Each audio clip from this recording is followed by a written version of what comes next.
It's your boy, Markio.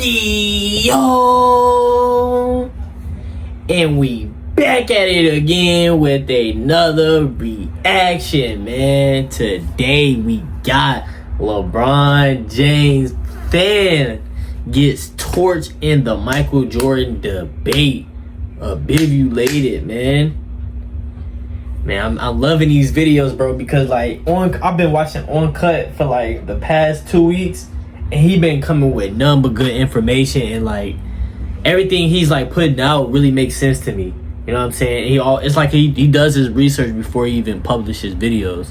You know what I'm saying? But it's a lot of LeBron fans, man, and I feel like they really don't want to tap in. I feel like a LeBron fan should really sit down, watch the whole Last Dance, watch Michael Jordan highlights and his mentality, and they will really understand why a lot of people on this earth think Michael Jordan is the GOAT. That's all you gotta do is do your research. Like me, I had to do my research on these old cats. That's all I had to do. And you will see the true colors when you actually watch them, not seeing little clips on TikTok or YouTube. You need to do your research more often. You feel me? That's what people gotta do nowadays. For myself, I had to do that. You know what I'm saying? But y'all make sure y'all comment, subscribe. We're on the road to 16K subs, man, and let's get straight into this video. Look at Jokic. Nikola Jokic is discernibly better than his peers right now. But that gap isn't even close to how much better Michael Jordan was than Charles Barkley or Clyde Drexler or Hakeem Olajuwon. Really good players, but not the same types of players that Nikola Jokic is competing against, that LeBron James. He don't watch hoops like that. He don't watch basketball. They don't know about David Robinson. The leading scorer from the Los Angeles Lakers, James Worthy. He currently is leading the league in assists and steals once again, playing in his second All-Star game from the Utah Jazz. John Stockton from the Los Angeles Lakers, Irvin Magic Johnson. Really good players, but not the same types of players that Nikola Jokic is competing against, that LeBron James competed against. I think some of that is just the influx of NBA talent. From the Atlanta Hawks, Dominique Wilkin. From the Boston Celtics, Larry Bird. From the defending legends. champion Detroit Pistons, Crazy. Isaiah Thomas. I rest my case. When it comes to NBA player debates, NBA era debates, I'm sure one we've all heard over and over again is a blanket statement. Today's era is more talented, more skilled, has more great players than every previous era. I'm going to have to go ahead and sort of disagree with you there. If you think today's era is a better overall era, at least give some proof. You saying it's more talented, more skilled, doesn't make it fact and set in stone. As looking at past eras, contrary to your belief, those eras are also great, had talented players, and sometimes the better overall players top to bottom. He won 6 championships in 8 years. That's the definition of unassailable dominance, right? My case for LeBron exists more in a vacuum. He was the best player in the NBA for about 9 years, in my opinion, from 2012 to 2020. But the league was much more talented in his era. I don't believe you. Just look at the list. Steph Curry and Kevin Durant are both very high in this particular list, and they played alongside LeBron James, right? So stopping that clip right there very quickly, that dude obviously a big-time LeBron James fan and a big fan of the modern era. And one mistake he makes is that blanket statement, today's players compared to the past are simply better. Any proof, stats, data, anything? Of course not. So let's do a side-by-side comparison, 1991 versus 2012. LeBron's first championship season versus Michael Jordan's. The All-NBA first team, 1991. You had Magic and Jordan as the guards, Malone and Barkley as the forwards, and David Robinson as the center. In 2012, the 2 guards, Chris Paul and Kobe, the forwards, LeBron Durant, and its center, Dwight Howard. So looking at both those first teams right there, pretty stacked 1 through 5. Want to say 91 is better? You make that case. Want to say 2012 is better? I wouldn't agree, but a strong case could be made. Here's my overall point. Looking at both those years, the best players in the NBA, the gap in talent and skill across 20 plus years isn't that much different. But the league was much more talented in his era. I'm sorry, I'm allergic to bullshit. And if you reference that Bleacher Report Top 100 list, which this guy did, The 1991 first team actually looks a tad bit better, as Magic on that list ranked 4th, Jordan was 1st, Malone 22nd, Barkley 25th, and Robinson 19th. The 2012 team, Chris Paul was 30th, Kobe 11th, LeBron 2nd, Durant 13th, and Dwight wasn't top 50. If you reference the Bleacher Report article, they say LeBron's era had more talent, more skill. Comparing these 2 years, it doesn't back it up. As looking at 2012, the average player rank was 21.6. 1991, 14.2, and the entire first team was top 25 all time. These are the facts of the case, and they are undisputed. Now, once again, comparing 91 versus 2012, looking at second teams, the depth of superstar talent. Once again, it's pretty close. 91 at the guards, Kevin Johnson and Drexler. The forwards, Dominique and Mullen. And at center, Patrick Ewing.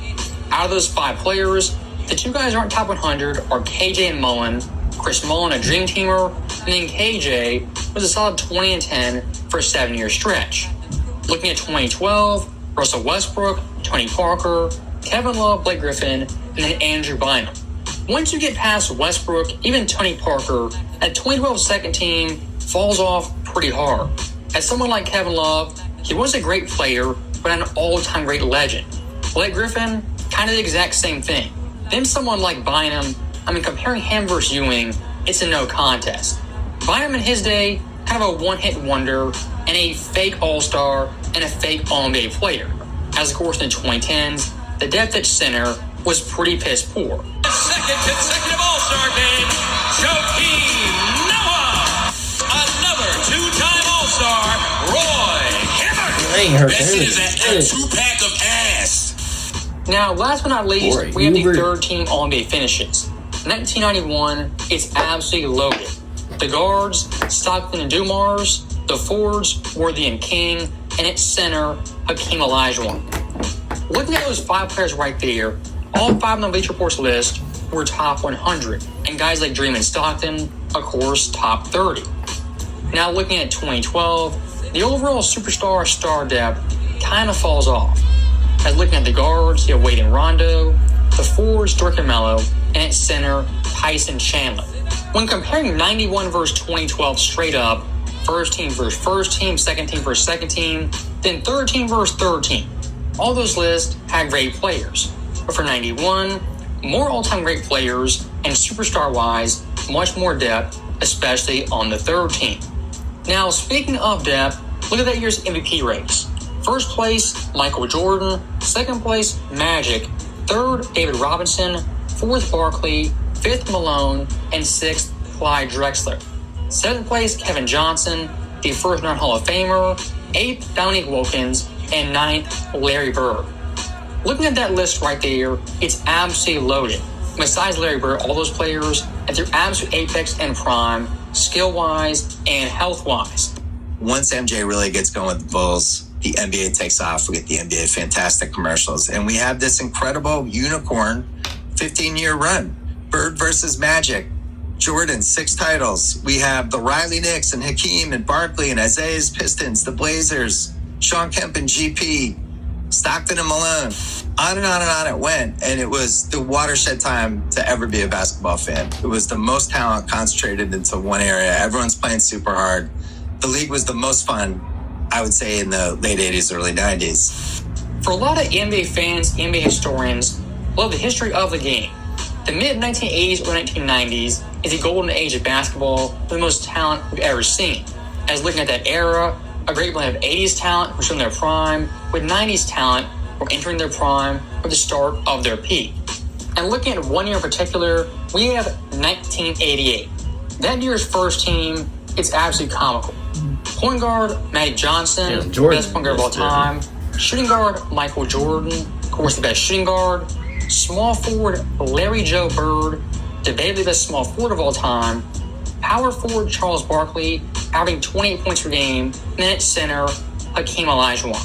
I challenge you guys right now openly, look at any All-NBA first team in the 60s till now, and find one that talent-wise, skill-wise, is better than that group right there in 1988. Like, look at Jokic. Nikola Jokic is discernibly better than his peers right now.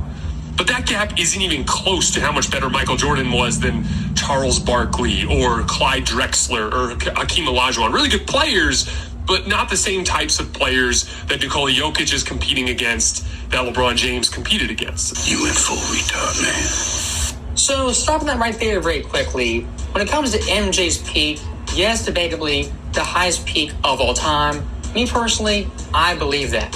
But looking at Jordan's contemporaries, they weren't bums who were beneath him, just guys who were so much worse that Jordan just trounced them every single time. And looking at someone like Clyde Drexler, 1992 was a big time debate. Is Clyde better than MJ? Of course he wasn't, but it was a debate. Charles Barkley, 93, a very similar conversation, as in the Dream Team Charles was the best overall player. And of course that year's finals, him and MJ, they went at it, but Jordan's peak as apex was a tad bit higher. Was Barkley a bum? Of course not. And look at 1991, MJ versus MJ, the battle of the century. First and foremost, the NBA is a league of stars, and none shine brighter than Magic Johnson and Michael Jordan. And while much has been said about their respective teams, I know that was nothing Pete. is more anticipated I know that was than their Pete, bro. individual matchup. It's a dream that's taken 7 years to fulfill. Magic is like a gunslinger. He says, look, I'll walk down Main Street at high noon against anybody who wants to strap on the holster, and now it's Michael Jordan. If you look at 93, 92, especially 91, Michael Jordan, all those years, yes, was the best overall player. But for guys like Magic, Barkley, and Drexler, at least we're in the conversation. And looking at Olajuwon, probably the second best player of the 1990s. If you could have been 2025 as he was, I mean, debatably, the best player in the world, ahead of the Joker and Giannis. But not the same types of players that Nikola Jokic is competing against, that LeBron James competed against. I think some of that is just the influx of NBA talent. It's like He don't watch. He don't. I know he never watched a So that full right game there of is our back in the last day. clip, and for a good reason.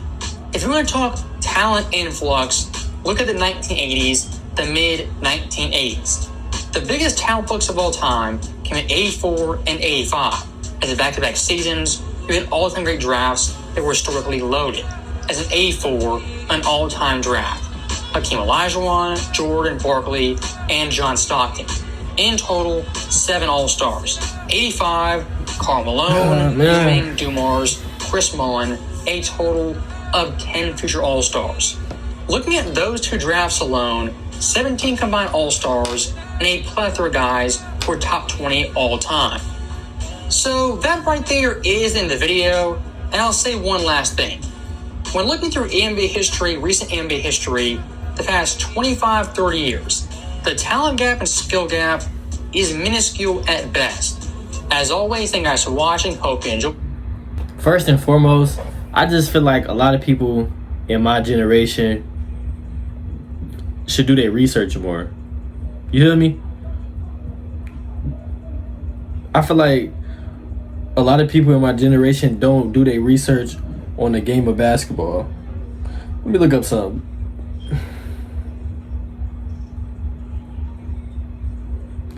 I don't know. It's just crazy because like it's a lot of people got a lot to say about the 90s and Michael Jordan, who he played against, but never watched the game.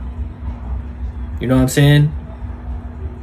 The highest rated game, the highest rated average, the highest rated game that everybody had watched in the playoffs was 1998 finals between the Chicago Bulls and the Utah Jazz.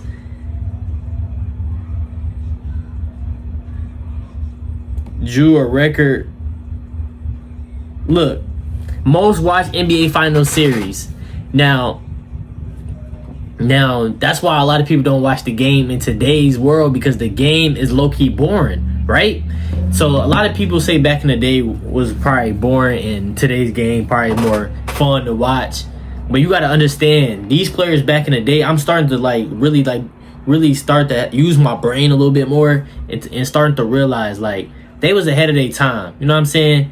And it was a lot of different rules they couldn't do that a lot of people in today's world can do. But I can say like back in the day, the players was fundamental sound. The centers down low, hook shots, grabbing boards, playing defense, not shooting threes like that. Shooting guards, doing shooting guards what they need to do. Shoot, just get buckets. Point guards, you see Magic Johnson when he do. Small forward, Larry Bird can do everything. You know what I'm saying? They not coming down, twing behind the back, step back, making they doing what they gotta do to win the game. Fundamental sound. You feel me? I don't think old dude really was paying attention, bro. This right here really tells a lot about the NBA. The most watched NBA Final Series, 1998, Bulls vs. Jazz. 29 million average viewers. Game 6 peaked near 36 million. Number 2 on that list, 1993 Bulls. See, Jordan just, everybody loved watching Jordan. Versus the Suns, 21.4 million average viewers. Game 6 had 32.1 viewers. Now you can bring LeBron in it now. 2016 Cavs versus the Warriors, 20.2 million average viewers. Game 7 had 31. And then right after that is the Knicks versus the Spurs this year. Michael Jordan was on this list twice.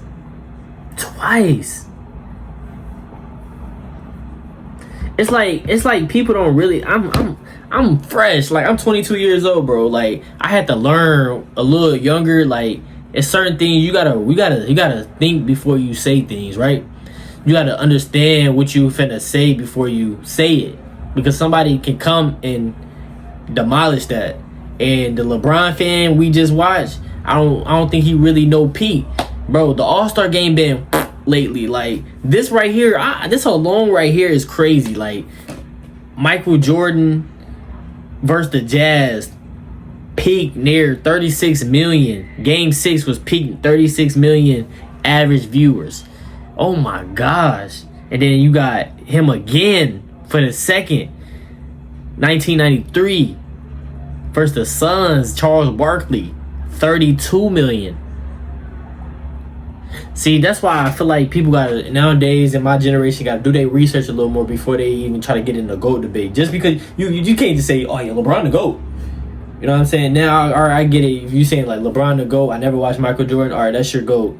But you can't just try to put Michael Jordan down. You never watched nothing. You don't even know anything about Mike. You just probably see highlights on TikTok. You gotta see what he went through and see what is. Bro, look at the playoff, bro. Game 6 was 36 million people peaked. You feel me? It's dangerous, bro. Y'all let me know in the comments down below how y'all feel about that, man. People gotta stop with this debate, bro. It's like we get new information every day. Like, I'm gonna keep doing my research and I'm gonna let y'all know what I see, because like they not finna like put Jordan down. I know Jordan don't give a fuck, so but make sure y'all like, comment, subscribe. Hopefully I'll become one of y'all favorite reactors, man. Make sure y'all hit that sub button, man. We on the road to 16K subs. And demolish the comments, man. I'm gonna see y'all in the next video. I'm out.